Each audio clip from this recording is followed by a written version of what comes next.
The Prime Minister's visit to the United States. In a big announcement after his bilateral talks with Prime Minister Narendra Modi, US President Donald Trump said that United States has agreed to extradite 2008 Mumbai terror attack accused Tahawwur Rana to India. The key accused in the 26/11 terror attack is currently at a high-security prison in the United States, and India has been seeking his extradition for years. Once legal formalities are done, what will happen next remains to be seen. My colleague Radhika Ramaswamy is joining me for more on this. But before I go to Radhika, let's also listen in to what Prime Minister Narendra Modi said, as well as Donald Trump and then the Foreign Secretary.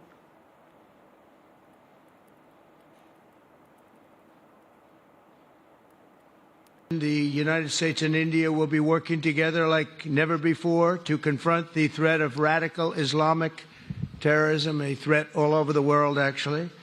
Today, I'm pleased to announce that my administration has approved the extradition of one of the plotters and one of the very evil people of the world, and having to do with the horrific 2008 Mumbai terrorist attack, to face justice in India. So he's going to be going back to India to face justice. We're giving a very violent man, it seems to me. I mean, I don't know that he's been convicted yet or will be, but let's assume he's a pretty violent person. We're giving him back to India immediately, and there are more to follow because we have quite a few requests. So we work with India on crime, and we want to make it good for India, and it's very important. So that kind of a relationship is very important to us.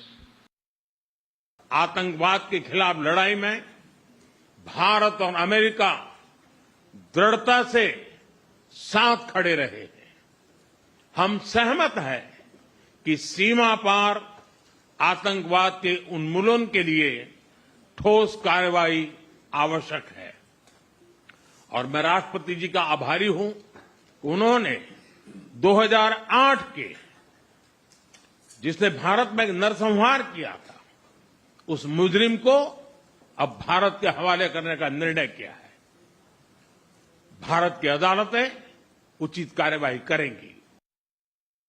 On Tahawwur Rana, I think you've seen the president announce it himself from the White House podium, the decision of the United States to extradite him. It's reflected there in the joint statement as well. We are working on the logistics of this, his surrender and extradition to India. There are a few final steps to be completed. The two sides are in touch on this particular issue. On extradition, yes, there are other requests as well. I won't go into the names immediately, but there are other requests that are registered with the US authorities. And my colleague Radhika Ramaswamy is joining me from Maharashtra. Radhika, justice will be done. Trump said 26/11 victims have been waiting for this day since 2008. Absolutely long-awaited justice as far as 26/11 horrific attacks are concerned. Donald Trump there approving Tahawwur Rana's extradition. We know for a fact that all the legal options had run out for Rana. Earlier, of course, Supreme Court had rejected that final review petition as well, which means Tahawwur Rana will be in India soon, and this is a big win as far as Indian government and Indian agencies are concerned. I'm joined by Dilip Mehta. Dilip Mehta is a survivor of 26/11 attacks. He was in Taj, held hostage for several hours on that fateful night. Let's go straight across to him to understand, what he feels about this entire move and the development as far as this case is concerned. Sir, is there a sense of relief? Do you feel there is a sense of closure? Because you have gone through, something very, very horrific on that fateful night of 26/11. Yes, I fully agree with you.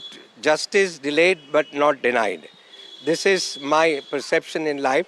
I'm a very happy man for one fundamental reason, that this is the day I was actually waiting. The main culprit, Tahawwur Rana, is now expected in our soil in India, and I'm an extremely patriot person. This is a big day for India and also for me. that this is a sense of relief, as she said. I'm glad that this has happened. The legality will take its own course once he arrives here. Donald Trump and our Prime Minister, Mr. Modi, made this big announcement yesterday in Washington, D.C., and all of us here in India and Patriot Indians are certainly very happy that this is the day that we were all longing for. You know, you've been following this case very, very closely over the last several years, right? Do you think justice has been served? Because, you know, there are many perpetrators as far as this entire attack is concerned, several being shielded by Pakistan, as, you know, many believe. So do you think this is first step towards justice, or is it a long way to go?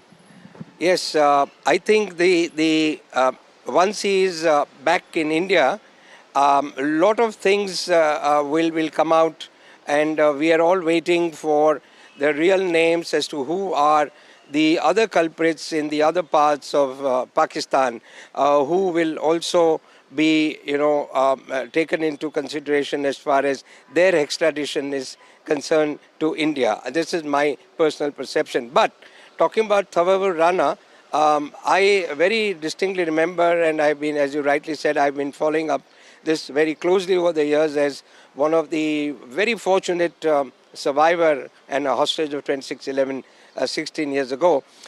He is totally the man who will be tried, and the can of worms honestly will come out, and I'm sure India has tried extremely hard with the president. Yes. And Mr. Mehta, I know, you know, it is a difficult time to recollect, but still, if you could take us through that evening.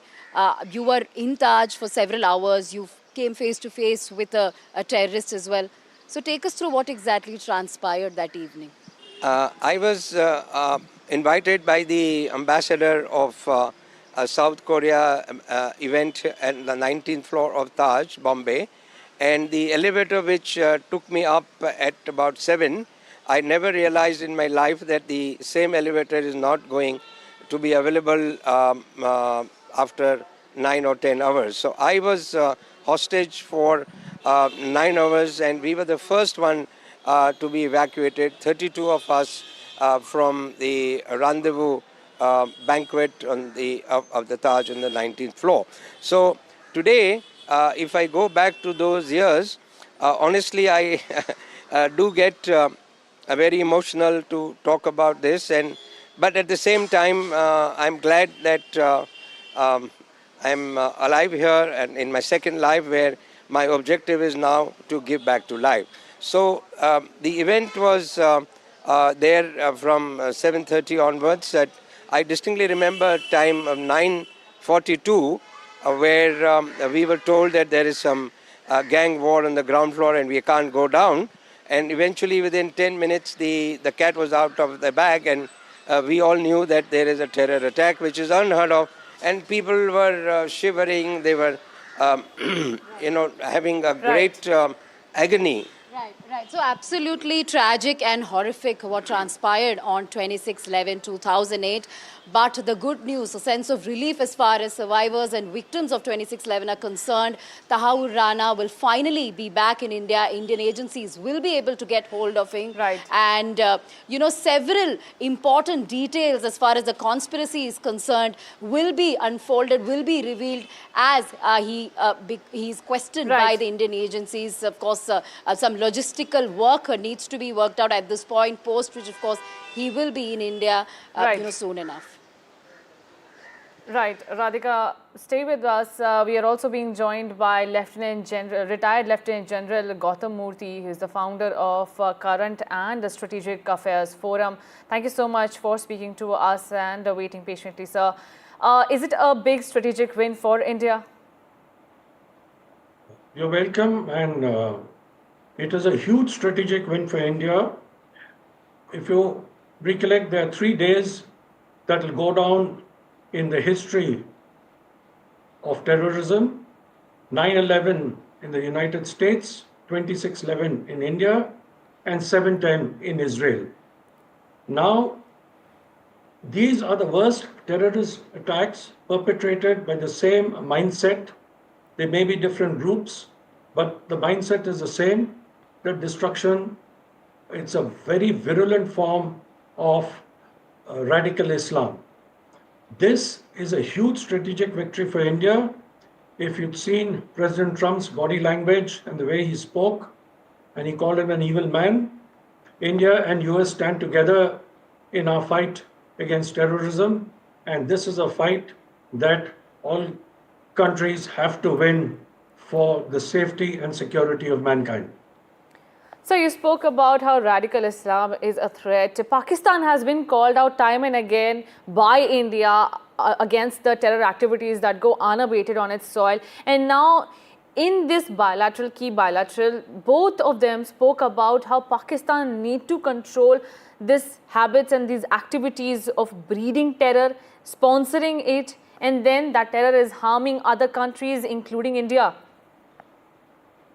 Pakistan has been in the habit ever since the late 1970s of running with the hare and hunting with the hound.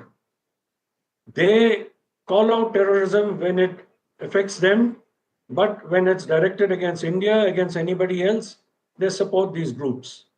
Their support to Lashkar-e-Taiba, Jamaat-ud-Dawa and other such groups are very well documented by everybody, not only the security agencies around the world, by journalists, by authors. There are books and dreams written on it as to how they've colluded.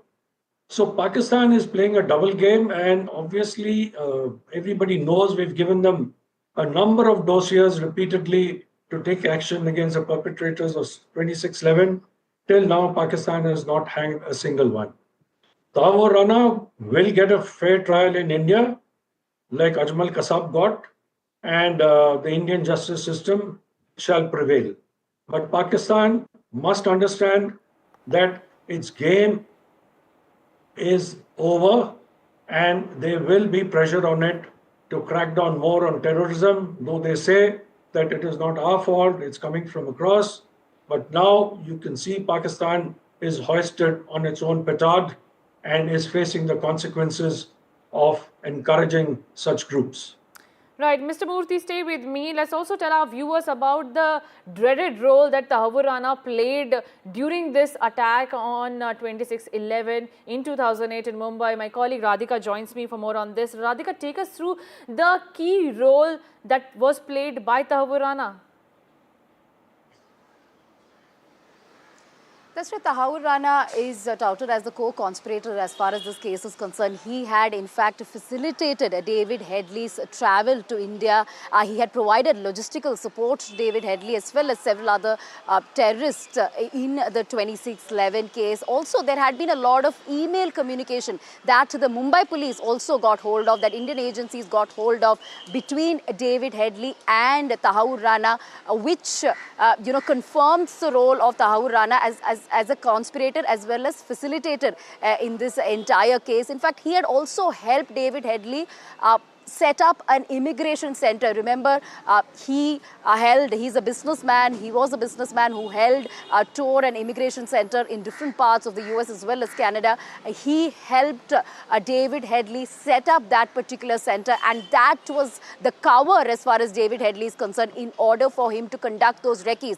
There was a supplementary charge sheet that was filed by the Mumbai police as well a few months ago, which speaks about multiple roles of Tahawwur Rana, not just the fact that he facilitated David Headley's movements here, but also that Tahawwur Rana himself was in Mumbai a few days before the attacks. He had stayed in a hotel in Powai.